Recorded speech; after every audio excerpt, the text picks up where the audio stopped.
Dr. Isabella Cooper, welcome back. There are so many women in modern society who are over the age of 50 and they're terrified of breaking a hip, of breaking their back, or just becoming frail as they age. What is the biggest thing most doctors miss about why bones become fragile even when a DEXA scan looks normal?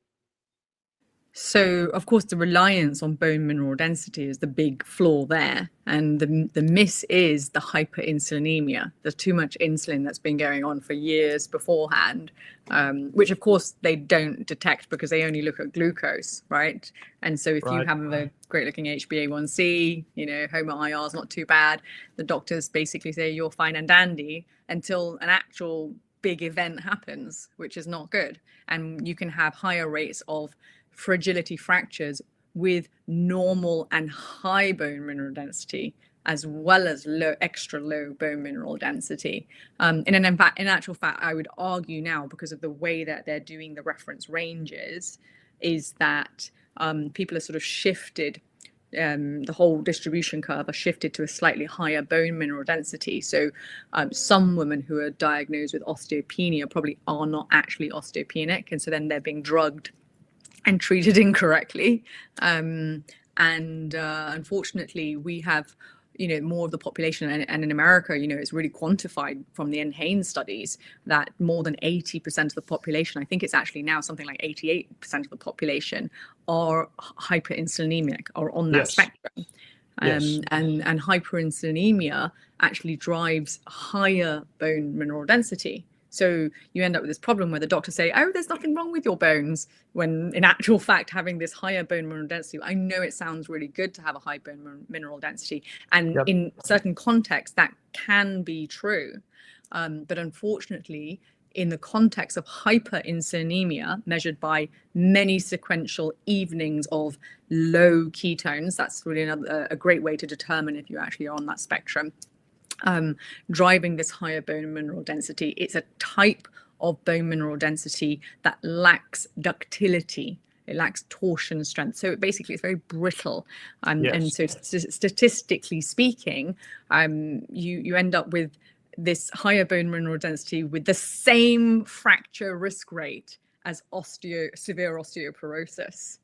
So, And so there are two very common misconceptions that I want to get out of the way right up front, and I want you to help me with this. First of all, in the United States, I'm not sure how it is in the UK, but LabCorp is one of our biggest reference labs.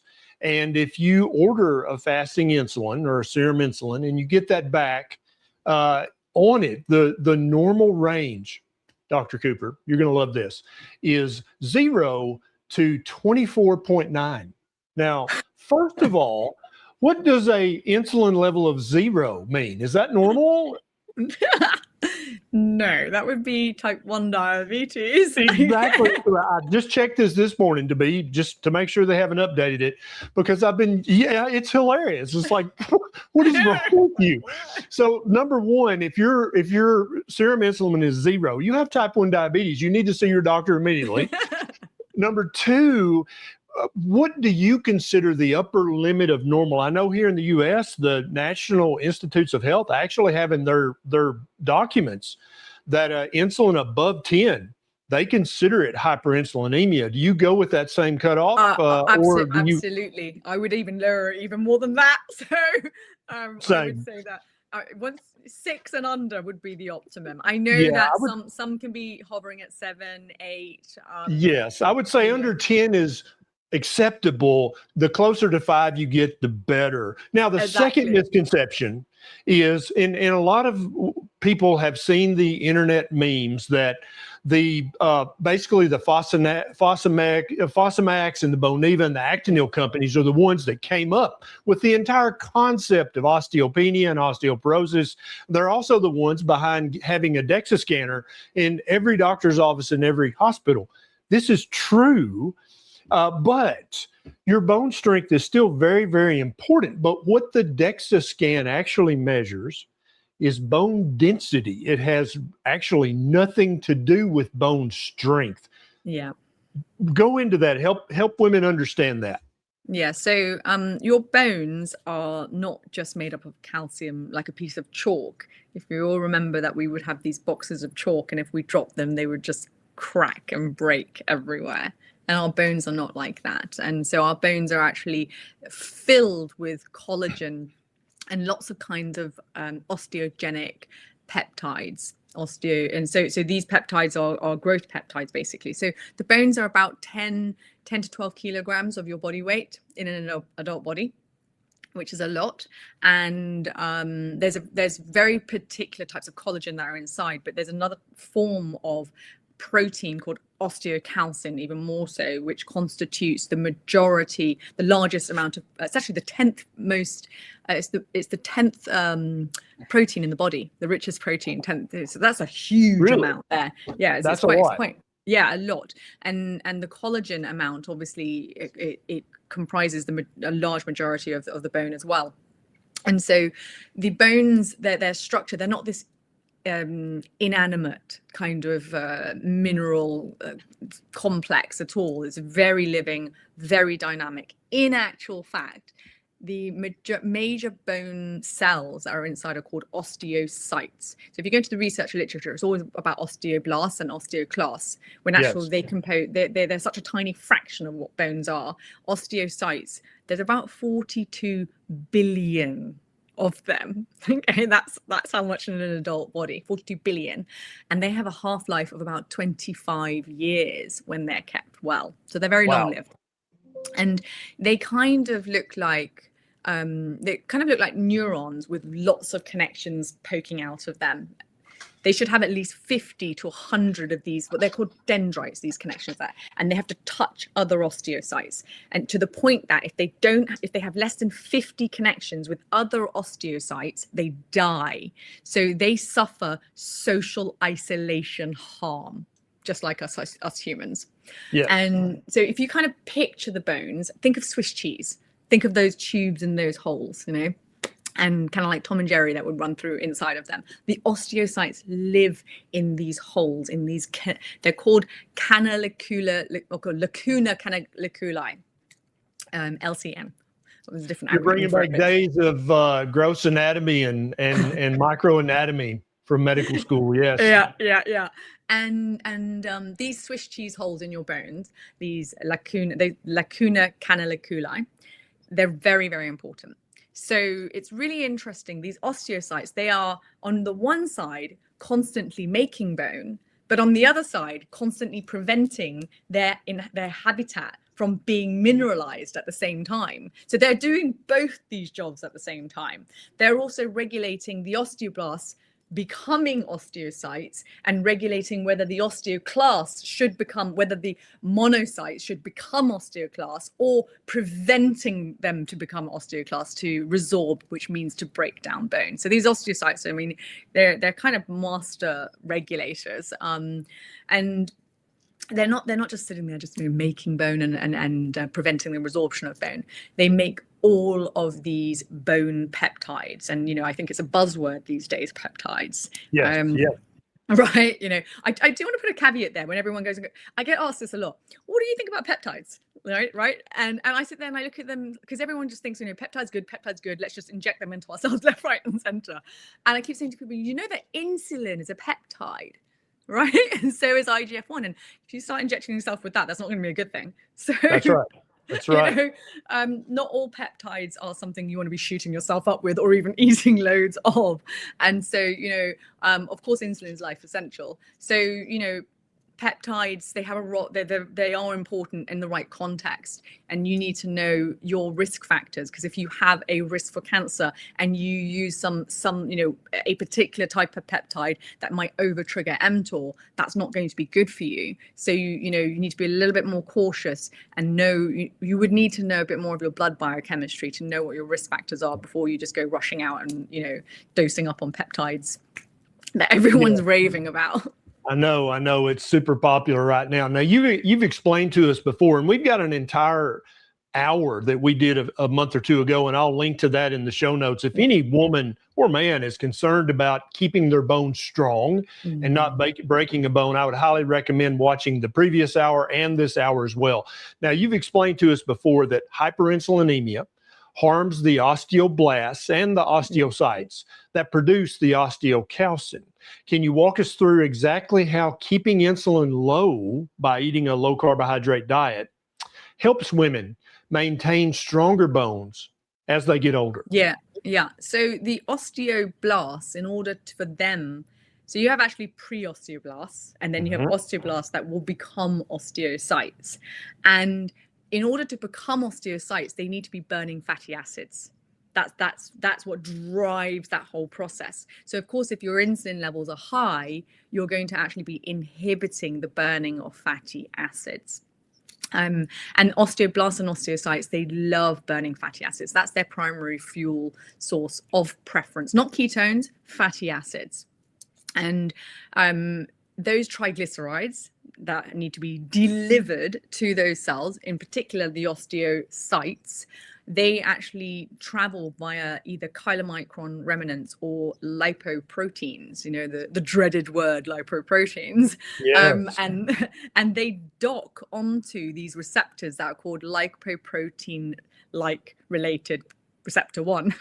And those receptors are damaged like age and rage receptor glycated end products. And so higher levels of glucose as well as higher levels of insulin will actually damage those receptors so that those chylomicron remnants and lipoproteins cannot dock, which means it can't deliver the fatty acids that are needed to fuel these osteocytes. That's a really big problem. And so even when people sort of go, oh, but my insulin sensitivity is really good, so I can eat, 100 grams of fruit, and then my glucose might go up quickly, but then it's going to come down quickly because the insulin is going to come down. But if you're doing that on a repeated, regularity every day, 2-3 times a day, you are actually harming these receptors, and then those fatty acids can't be delivered.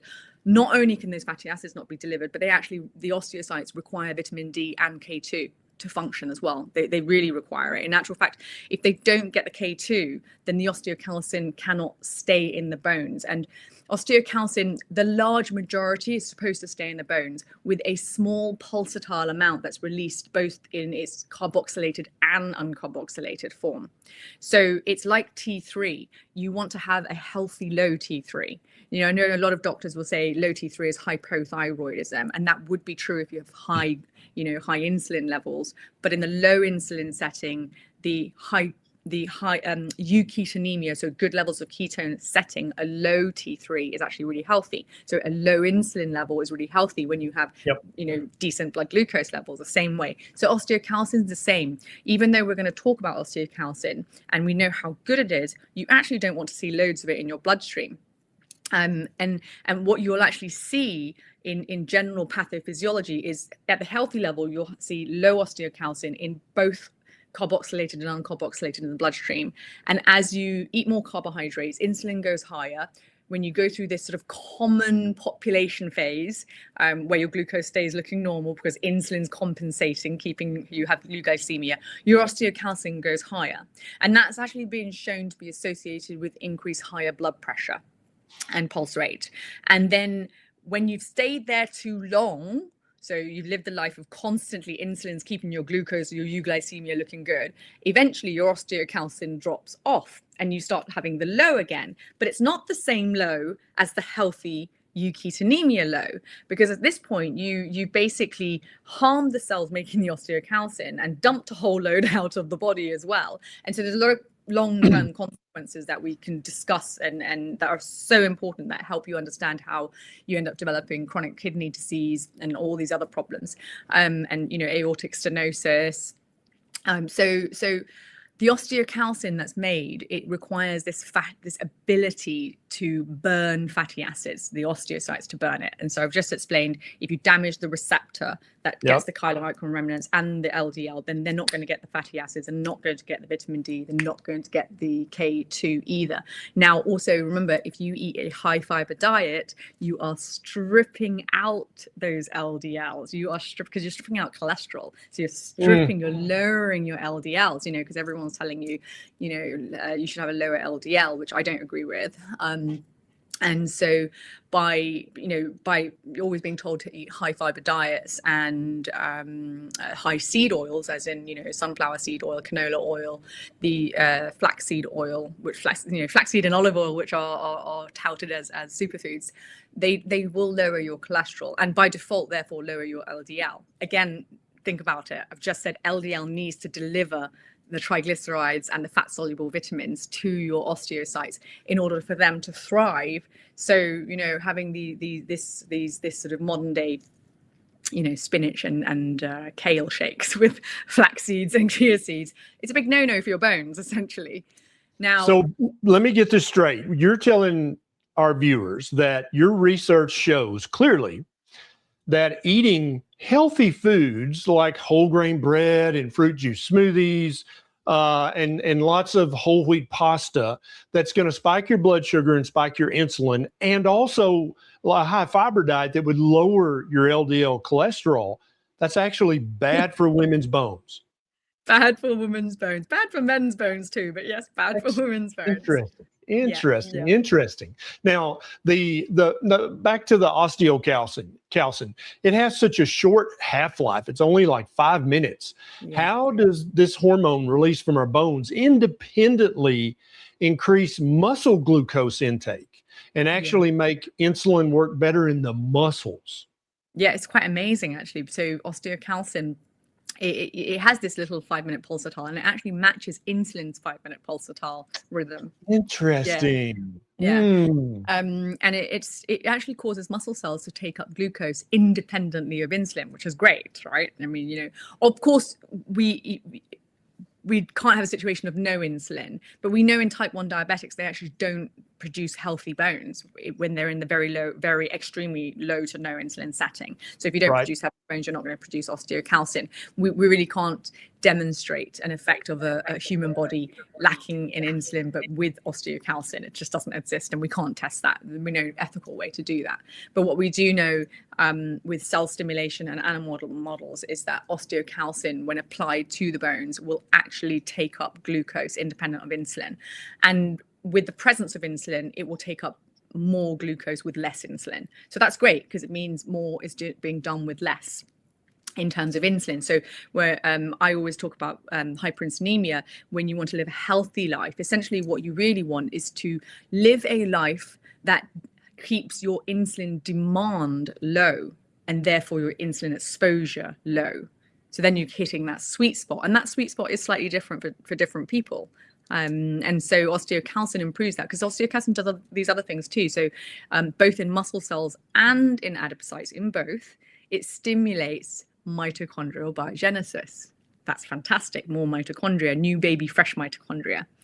So we definitely want that. And yes. It causes the beiging of adipocytes. So the beiging is basically the color change is the slight brownness of white adipocytes becoming beige, and that means they've got more mitochondria. And those particular adipocytes, they're the ones that actually give their mitochondria to monocytes and macrophages. So they transport them for your immune system, which is really important. So that osteocalcin doing that job to enable those immune cells to give the mitochondria are important for your immune function. And that again relies on these antennae, essentially, or these receptor and antennae that are composed of heparin sulfate proteoglycans that again are damaged by receptor age, advanced glycation end products. So, you know, you've got to preserve these. So again, glucose excursions that, you know, you don't see a higher HbA1c because of too much insulin is not good, because higher levels of glucose that might not register as diabetic, but essentially they increase this enzyme inside of all your cells called heparinase, and heparinase cleaves the heparin off of the outside of the cells. So you lose these antennae, these heparin sulfate proteoglycans, and osteocytes rely on them to live, quite literally. The ones that are on osteocytes are actually called perlecan as a generic name. That's their particular name. And the perlecan, if you imagine, I just mentioned those dendrites that stick out and go through their Swiss cheese holes. They have these perlecans sticking out of them everywhere that holds them in, holds their dendrites. And what happens is there's a fluid that flows through these lacunae. And that fluid, it doesn't sort of move in a sort of like a direction of a stream. It oscillates. And that oscillation, when you walk, which creates a 1 hertz movement of fluid, triggers the perlecan and tells the osteocytes to make osteocalcin. So walking is your best friend. Not running, not doing training for marathons. I'm not saying don't train for marathons, but I'm just saying that the best is walking. And because a lot of people, they kind of, just because you can do a certain level of exercise for 4 hours running or more, things like that, doesn't necessarily mean it's actually healthy for your body, because you end up with a lot of wear and tear on the body in that regard. So just easy walking where you can walk and talk without losing your breath. Just doing that is one of the best things you can do, and that will trigger the perlecan, and that will trigger the osteocytes to make the osteocalcin. And that osteocalcin, some of it will be deposited in the bone, and this is the most important part.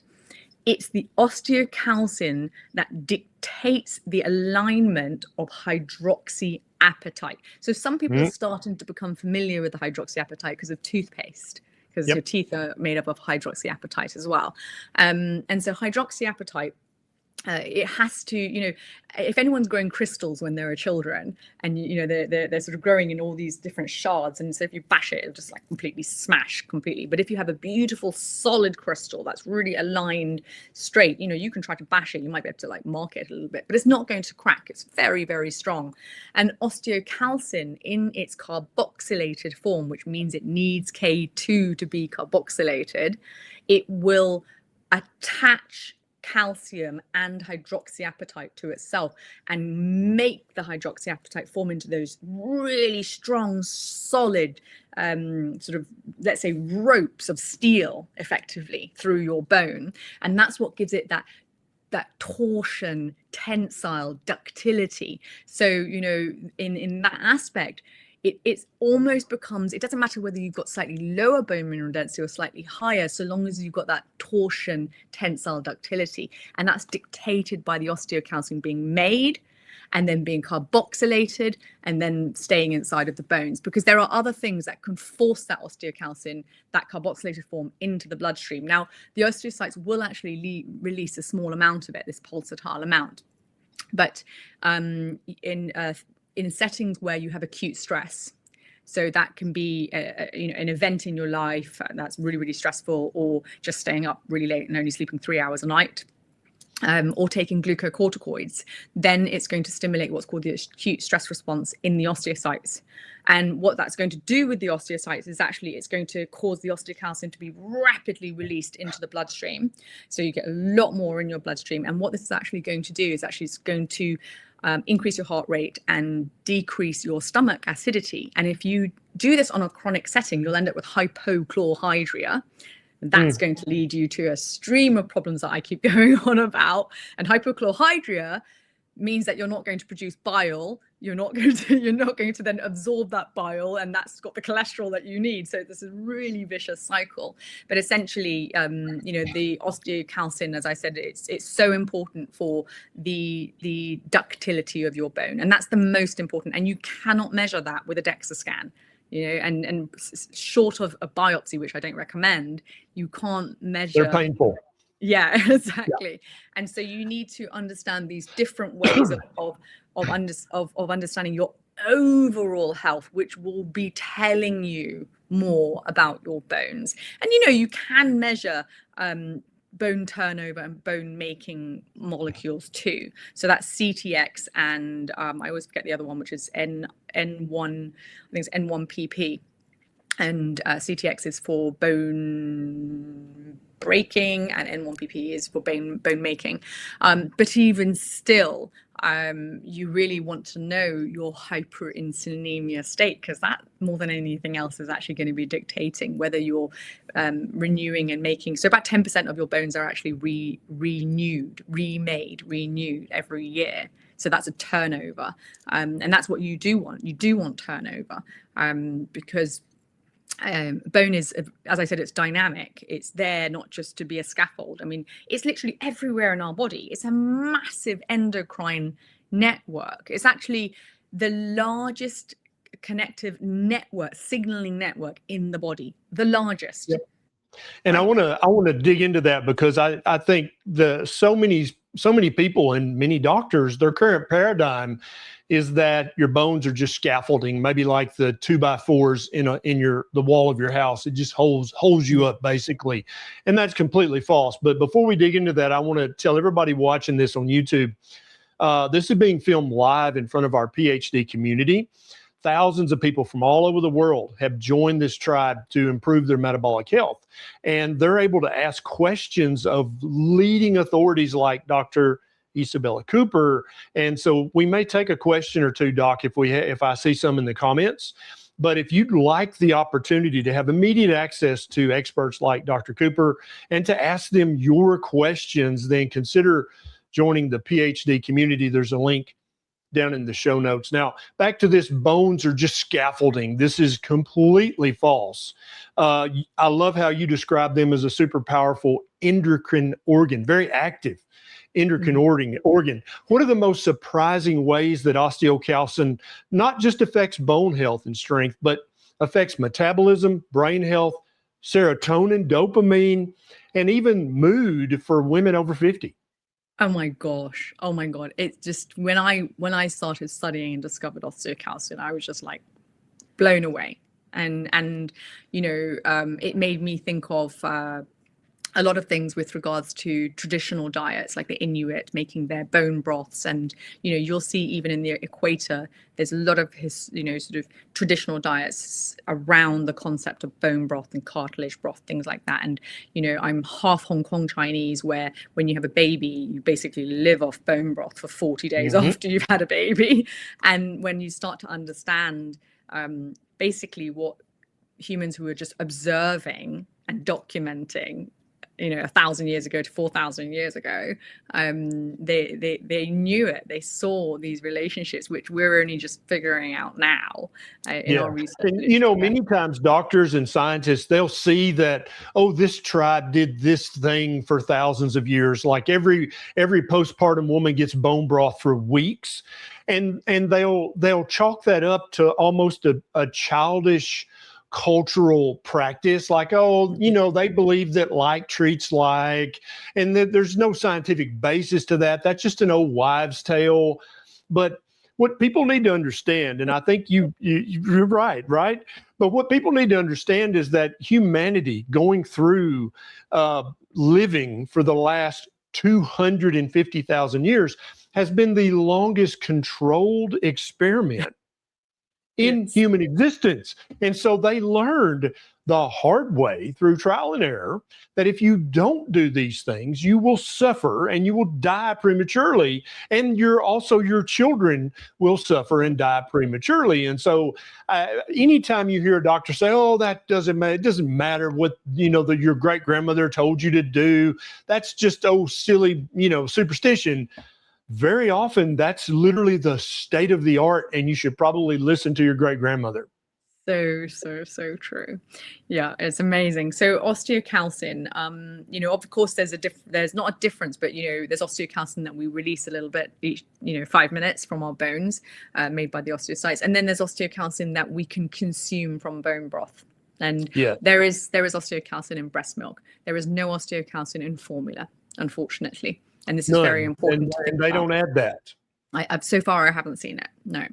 Now, osteocalcin, it actually, via the beta cells of your pancreas, it regulates serotonin synthesis. So it actually regulates the gene expression for the enzyme that is what we call the rate limiting enzyme. This means if you don't have this enzyme, none of the rest happens. So it regulates this expression of this gene to make serotonin. Now in the pancreas, the role of the serotonin in the beta cells is to regulate the alpha cell, which produces glucagon. And glucagon regulates the liver's production of glucose and then release into the bloodstream. So we need that, of course, especially, especially if you're in euketonemia, then your glucose supply is coming from your liver. And the osteocalcin regulates it via serotonin in this little pulsatile fashion again. So it regulates it there, it regulates it in the brain. So this peptide, osteocalcin, it's 5 kilodaltons in size, and it's 49 amino acids long. So it's very, very small as a peptide, and it can go completely through the blood-brain barrier. And it regulates serotonin synthesis there as well. It regulates melatonin synthesis. It regulates dopamine synthesis, and it regulates GABA synthesis, which is regulating neurotransmitter signaling capacity, let's say. It's like I wouldn't say an amplifier, but it's something that makes something more responsive or less responsive. So it's a modulator. That was the best way of describing GABA. Okay. So, osteocalcin is quite a serious regulator. It also happens to make you when you eat it dietarily, it makes you make GLP-1. So anyone who's sort of, thinking about, GLP-1, I need more GLP-1, things like that. Well, dietary osteocalcin makes you produce more GLP-1, which of course is a positive. When you're actually in therapeutic ketosis, even though your bloodstream, you see less osteocalcin, you also end up with more GLP-1. So when I say phrases like a well-formulated ketogenic diet or ketovore or carnivore diet are actually the GLP-1 agonists like Ozempic, Wegovy, Mounjaro, they're actually keto mimicking drugs or peptides. That's actually quite true. In that regard, yes, very much so. Absolutely, yeah. Definitely. So talking about the nausea in the keto diet, all the side effects, right? Yeah, and the paralyzed gut and all the other stuff that the class action lawsuits are now and, the muscle wasting and all that stuff. Yes. Now, I'm seeing the comments from the PhD community, and yes, Dr. Isabella Cooper is a PhD level researcher. She is a nerd's nerd, and on this channel, that's like the ultimate compliment. So this is very, very sciencey. So the next question, we're going to try to bring this back to I'm watching this. I'm a woman. I'm over 50. What the hell am I supposed to do, Dr. Cooper? So for women watching who want stronger bones naturally, how does a low insulin, proper human diet like keto, ketovore, carnivore, how does that support osteocalcin production and therefore stronger bones compared to the standard high carb, even the Mediterranean diet and the vegetarian diet? I'm not talking about just the standard American junk food crap diet. I'm talking about health washed diets. How does a low insulin production diet like keto or carnivore, how does it help bone strength more than even these health washed high carb diets? Yeah, so when the osteocytes are allowed to burn fatty acids, which requires the low insulin setting, and you know that basically by presence of ketones above 0.5 in the evening before dinner in many consecutive days, then you know that's happening. And when they're able to do that, first of all, you'll get more osteocytes. That's the first thing. The second thing is it actually helps the osteocytes produce the collagen and the osteocalcin, both of these that you need. And of course, that has a consequence in terms of lowering your glucagon, which will feed into this positive loop.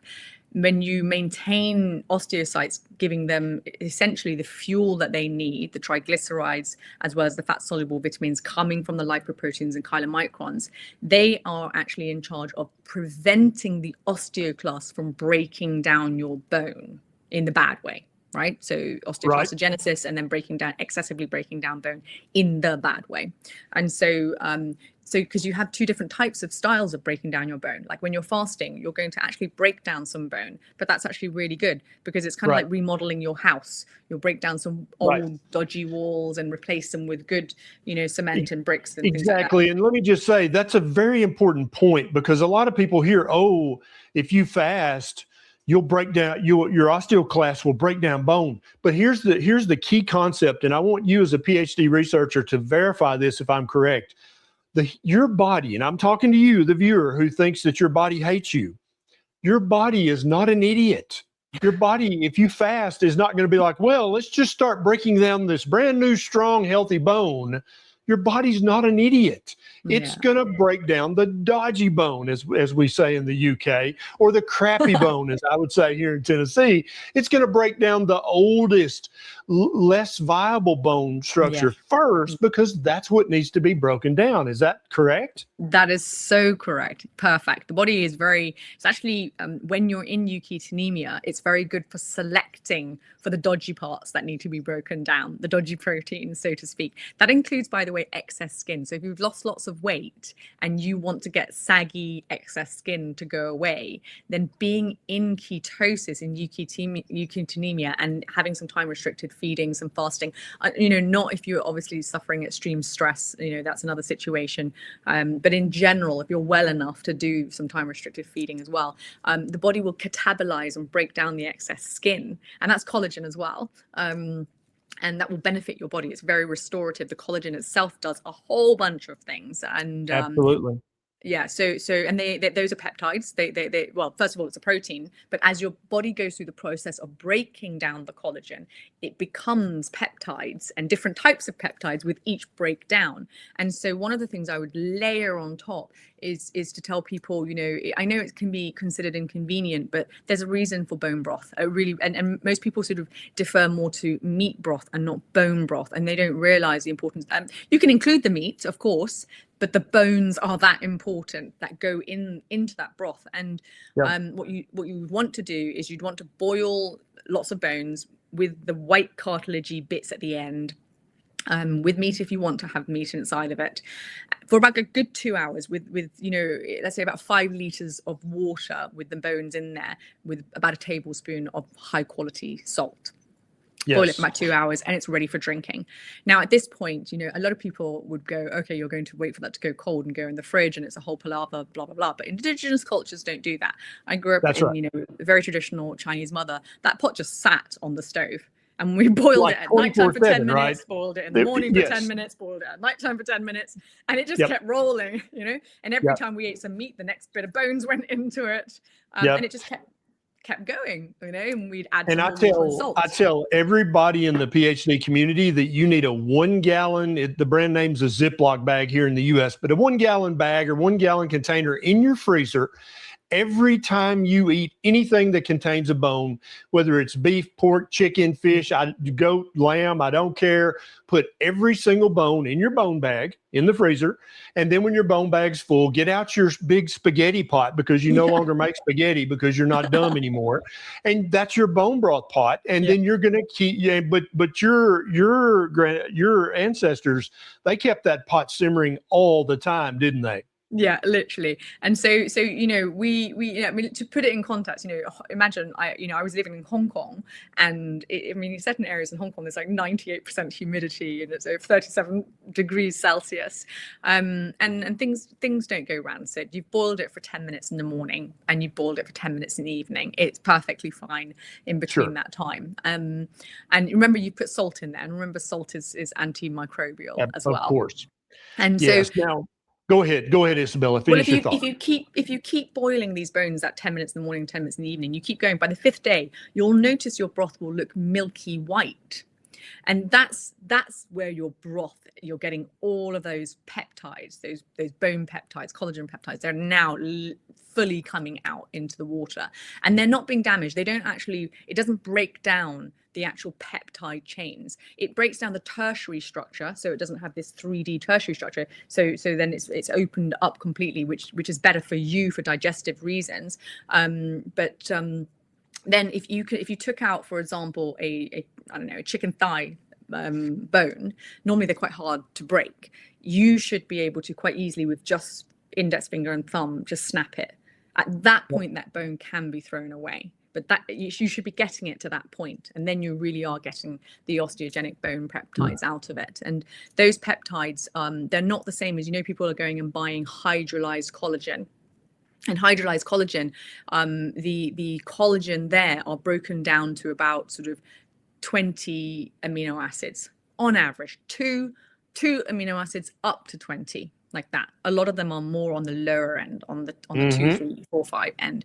And okay, someone who's suffering severe achlorhydria, malnutrition, these sort of things, they're going to get a lot of benefit from supplementing with hydrolyzed collagen, because they just need to get those raw ingredients. But they're not going to get these other kind of benefits, where when you take in the whole type 1 collagen and the whole osteocalcin and the whole osteogenic growth peptides, they go into your intestines, and you will produce trypsin, different types of enzymes that will actually break them down into smaller and smaller sections. And as they go down through these smaller and smaller sections, they become new peptides, and they have these signaling capacities.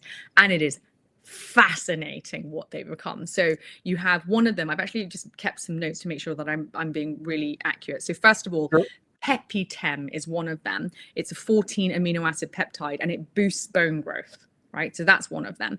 You have the osteogenic growth peptide. That's also 14 amino acids, and it stimulates osteoblastogenesis and osteocytogenesis again. So when you consume that, it's going to send a signal. So, it's not just that you want these raw ingredients as single amino acids. They signal. Remember, you have a neural network in your intestines, or your vagal nerve, and it's connected everywhere, and it's telling, tells the body what's going on. And so when you get those peptides in your intestines fully formed as they go through their digestive process, they signal and tell the bone cells, tell them that you've got this new stuff coming in, so you can afford to make more of yourself, because the new stuff is coming in.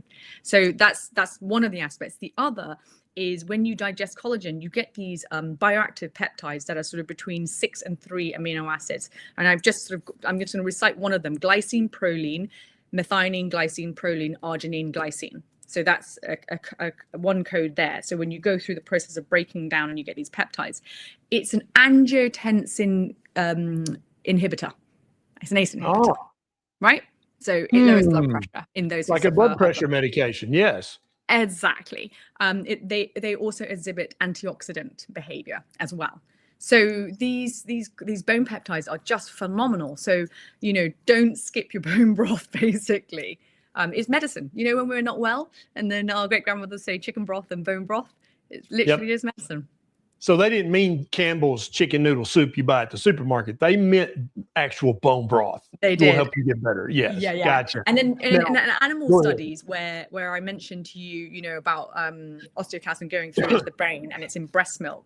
When mothers are hyperinsulinemic, gestational diabetes, they don't actually produce much osteocalcin. And in animal studies where they've replicated this, the birth of the pups have higher levels of depression, anxiety, and lower learning. I've got a question about that coming up, because that's so fascinating. Let's hold on to that one for a second.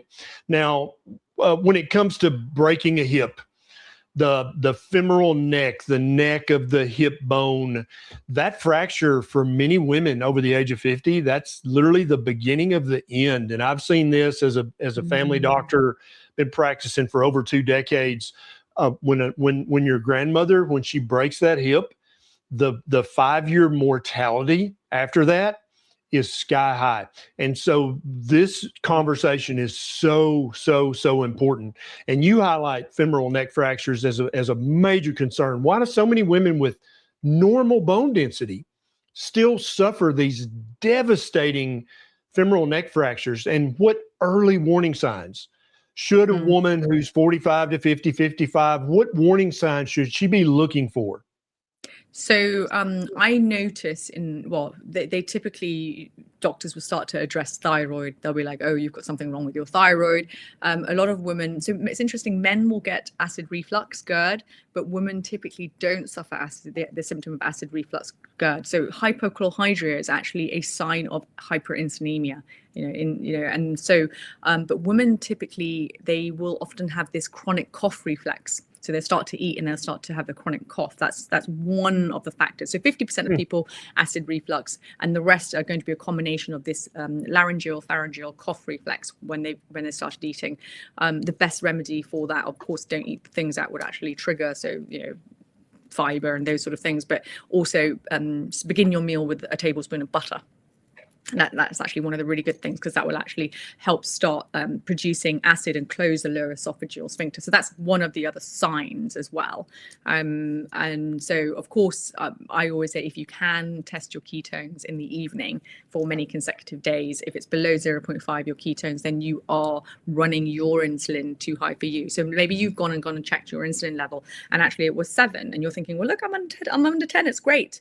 But again, it's about your tolerance. It's like peanut allergies. Some people can eat a few peanuts. Some people can't even have peanut oil, like, tiny little bit. So there's such individuality here. We talk about personalized medicine.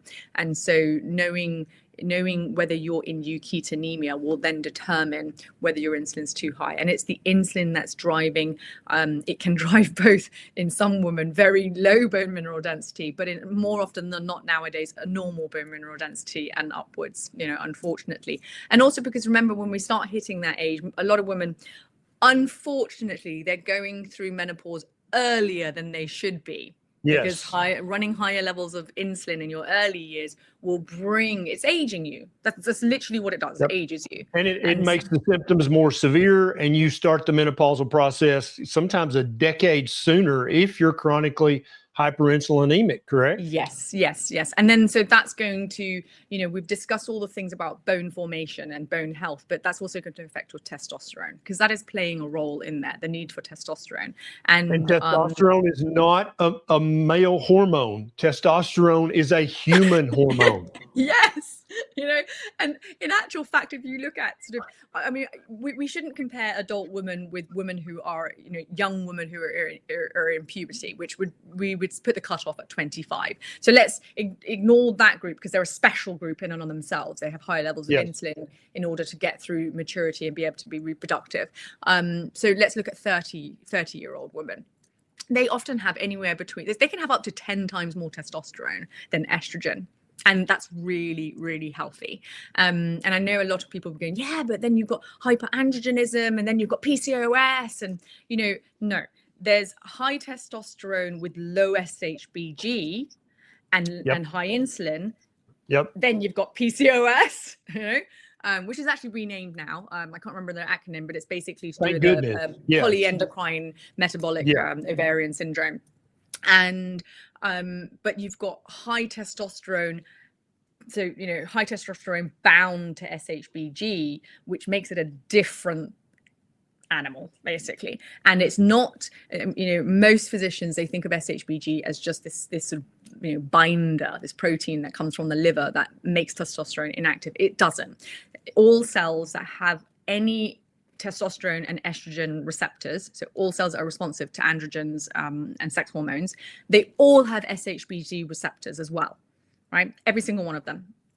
And the SHBG comes along to the cell, and it docks onto the cell, releases the testosterone, and the testosterone then docks onto the cell. So the cell's getting both. So it's getting two signals, and that tells the cell something very different to standalone testosterone by itself. Interesting. I have never actually heard that. I've learned something today, just like everybody watching.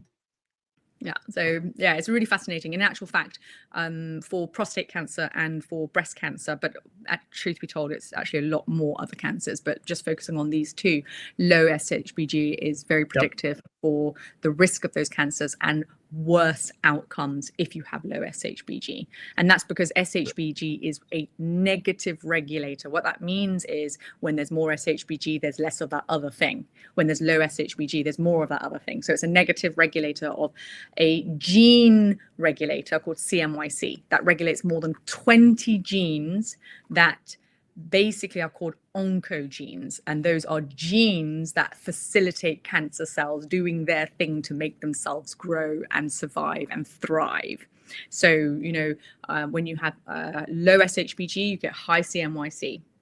The high CMYC will make that cell have more lactic acid dehydrogenase, which means it'll ferment glucose, and that fermentation process allows the proliferation of the cells more than they should be in that regard.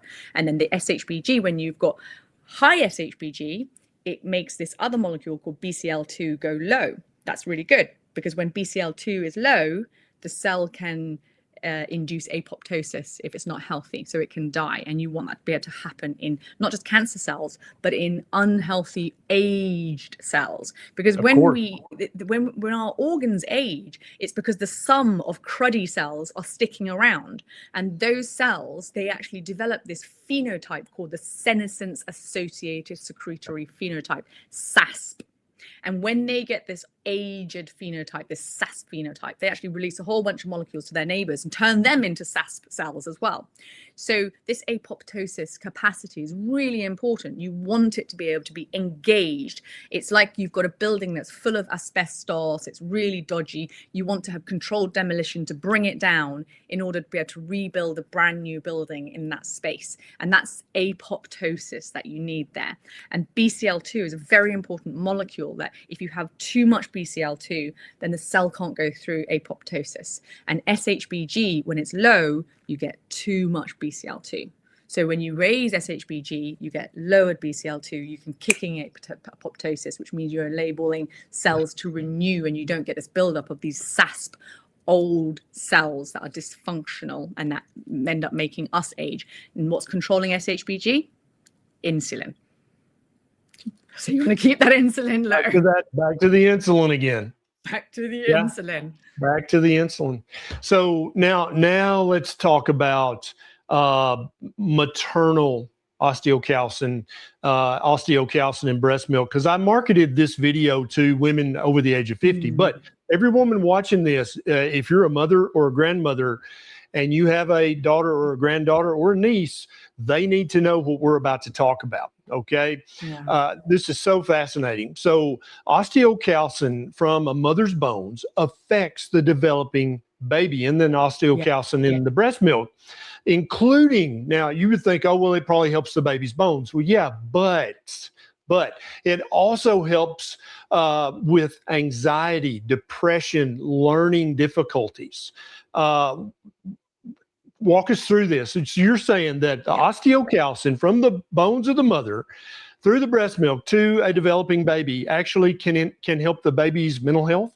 Yes. So the osteocalcin that comes from the mother, even when the baby is inside of her, so in utero, babies up until the last couple of weeks, really the last 2 weeks, they don't produce osteocalcin. Their bones are not mature enough. They don't produce it.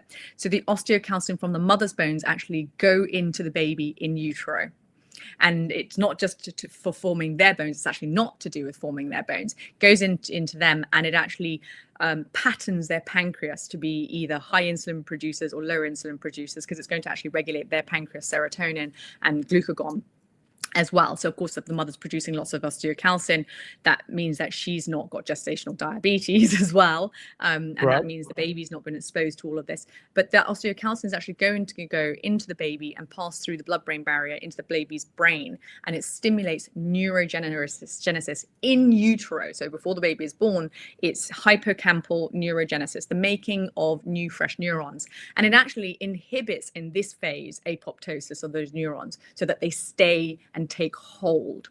And then it's regulating, and it does a lot of that in the prefrontal cortex, which is to do with learning, spatial learning. And mothers who maybe unfortunately are type 2 diabetic during pregnancy or develop gestational diabetes, not producing enough osteocalcin, what happens is the baby won't get enough. And in animal studies where this has been demonstrated through either genetic manipulation or inhibitors, where during pregnancy there's not enough osteocalcin, the pups are actually born with lower IQ, unfortunately, lower learning capacity, and anxiety and depression. Now, what's been brilliantly shown, which is really important, is it can be rescued with nutrition with oral intake of osteocalcin. And breast milk, it's actually measured in women who are hyperinsulinemic. They have lower levels of osteocalcin in their breast milk. So it has been measured. Yeah. Of course. So that's why it's so important to get your diet right before you become pregnant, really before you become pregnant. But there's never too late. Even if it's the last day of pregnancy, it's never, ever too late.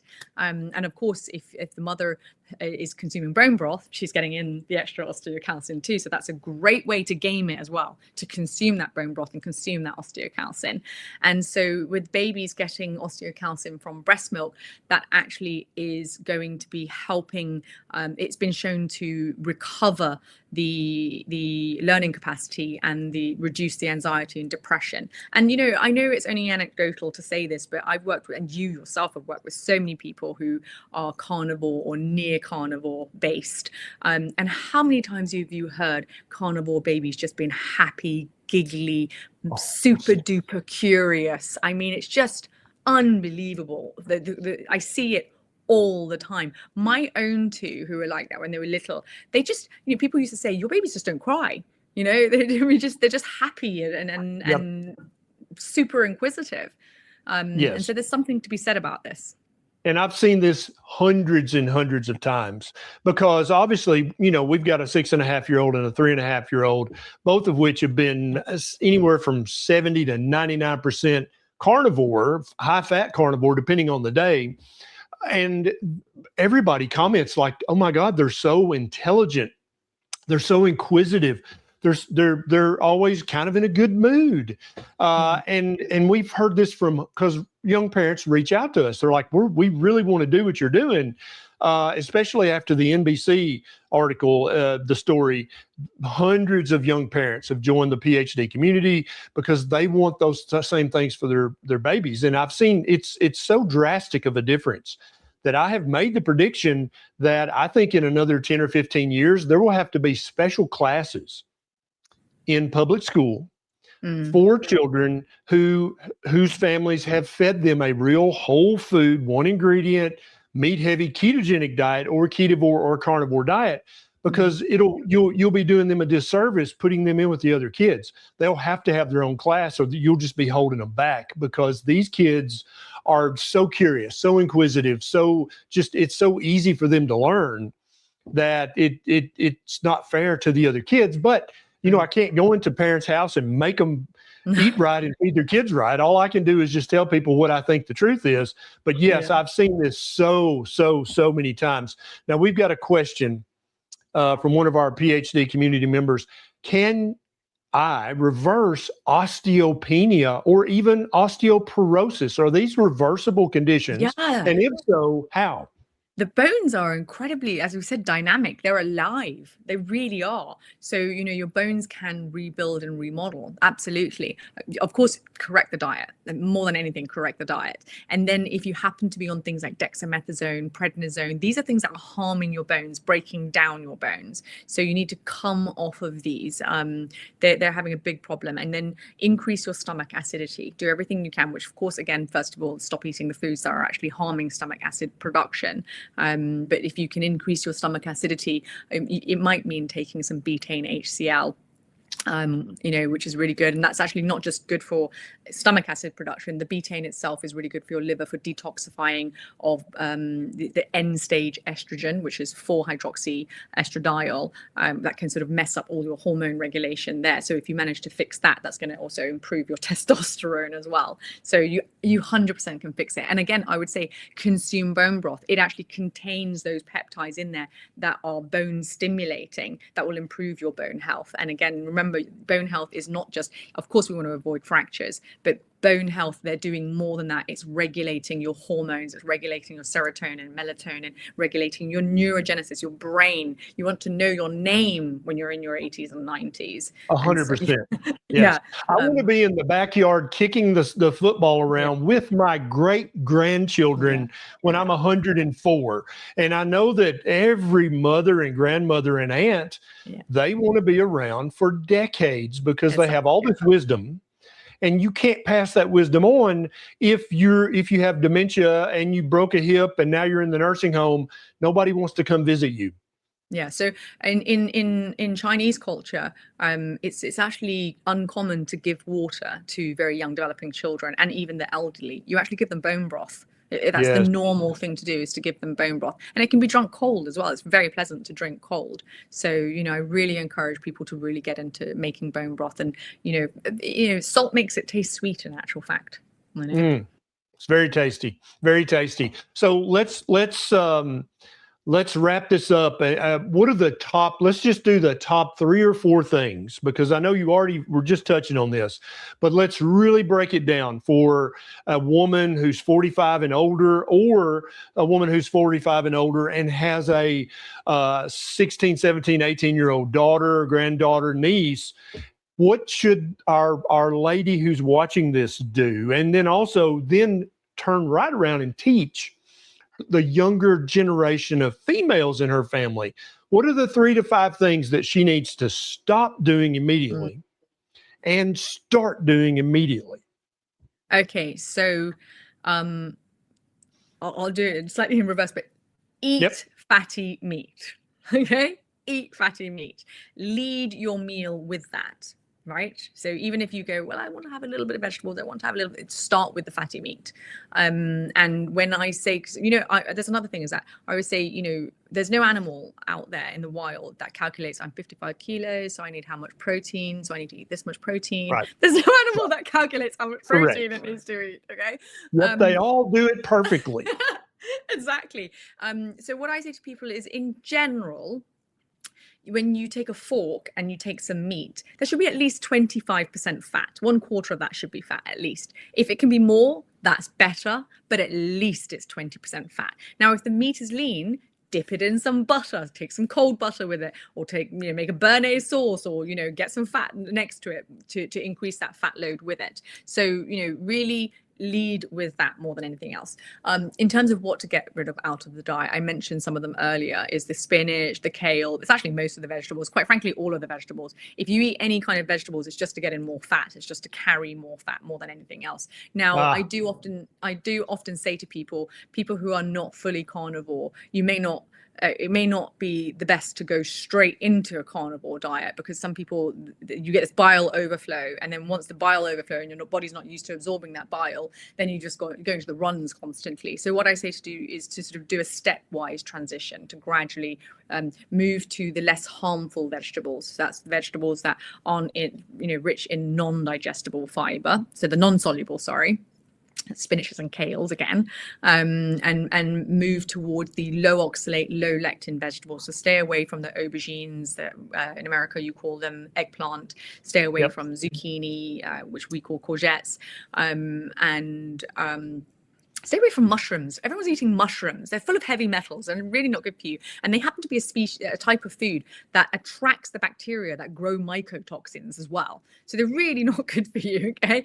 And everyone's saying, oh, reishi mushrooms and lion's tail mushrooms, all these things. And I'm just like, oh my God, they're not the right source of proteins for us as well. I think they're a great starvation or poverty food, but as far as an optimization food, I don't think so. Yes. Now, you started off this answer at a quite a high level, because most of the people in my community, they are not eating ultra processed grains and ultra processed beans and legumes.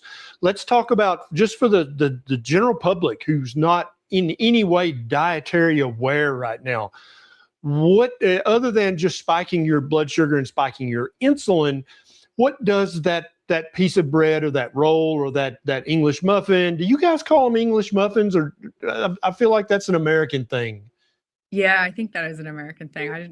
You probably just call it muffins, breakfast muffins or something. So if a woman's eating a lot of whole grain bread right now, what's that doing to her bone health, and how? Oh my God, it's doing so much bad to more than her bone health. It's obviously, we know it's spiking insulin, and it's opening up the tight junctions of her intestines there, causing massive amounts of inflammation. In actual fact, when we talk about this inflammation, that actually, again, it increases glucose glucocorticoid production, and so that causes bone breakdown. In actual fact, it causes massive release of osteocalcin into the bones, into the bloodstream, and that loss of osteocalcin means that the hydroxyapatite can't form inside of the bones. And if they can't hold and form, then the osteocytes actually can't burn fats. They actually mineralize.